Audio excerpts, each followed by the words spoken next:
Omaitu atandika n'emambo bado mwali mujjukira nze gye nabeera okumulaba ennyo okubeera okumpi naye ne Tamale nga muvudde ku mpewo ne Tamale nga ali ku mpewo batamale banjawulo.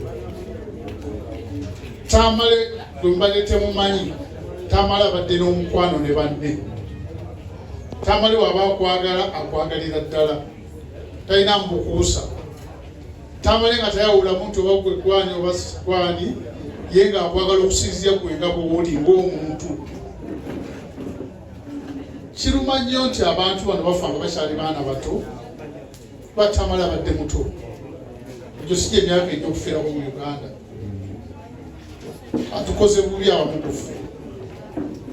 Byayogedde bisinga obungi abadde ayogera ekimuli ku mutima. Olwo byakuwulira mu private byasobola kwogera ku mpewo nebyayogera ku mpewo. Amaifu ab'ebyobufuzi tetera kulya naye nga ye muntu agala kikonyo awo olyanga bawo si wabi. Mirundi mingi nga kiga nti awo oli awo awo toli awo wegendereze munnange mulimu obutwa. Toli alyenja naye beekuluma tokola ki tomala galya. Abamu kufe kitulumye nnyo. Kwanza yankubidde esimu yankubidde essaawa nga 5 zange nadde nkyavuga n'emmotoka n'aŋŋamba nti mukwano gwafudde kyeyakozesezza. Naye public abasigawo gye bayite mukimanyi nakimanya Tamale atabadde mukwano gwe bw'ati nnyo. Bakyala bamu bakimanyi engeri gitwadde ne Tamale. Twatambulanga naye nga mugana ewagambye. Abamu kufe twakoze tumanyi kwemanyiza nnyo omuntu. Naye nga Tamale ajja n'akugamba ekimuli munda ola akantu kokako akanumye nti atuusa okugenda waliwo ekitu ekitamuvudde ku mutima. Ewe babanga akyogera kwaka akola mu bwati nindi minya twogera naye nga akola mu bwati ekitu ekyo kyamunyiiza nnyo. Naye tusaba Katonda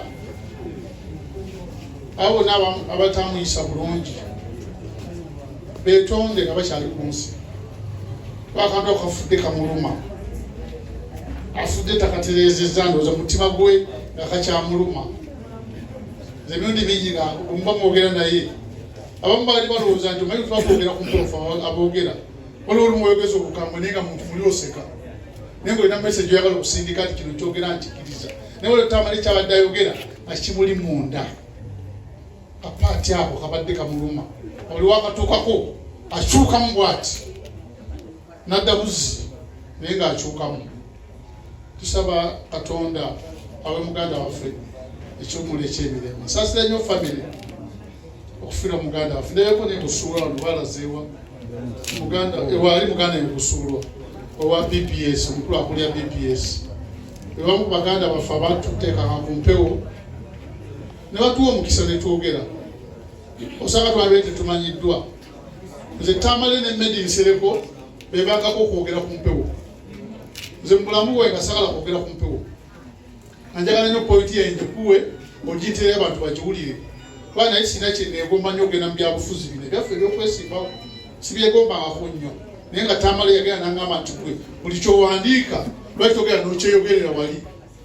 Bwogera n'okimpa nenkyogera balowooza nze nkikoze eki nze nkyogera naye jambo kyeyogerere. Tamale ne Medi Nsereko bakako okwogera ku mpewo basebo ne banyama naye sigenda kwogera ku mpewo mu bulamu bwange kuba naye sibyagala ebyo. Anjagala nnyo pointi yange etuuke naye nga seera zinakweraga nti nze njogedde. Basebo ne banyabo tusabire famire ya mukulu Tamale, tusabire olaffe tulumwa ababadde ewalako naye abamubadde okumpi. Mwebale nnyo basebo ne banyabo tujja kwogera mu maaso eyo tulaba tufunye omukisa omulala. Sebo taata muganda w'omukulu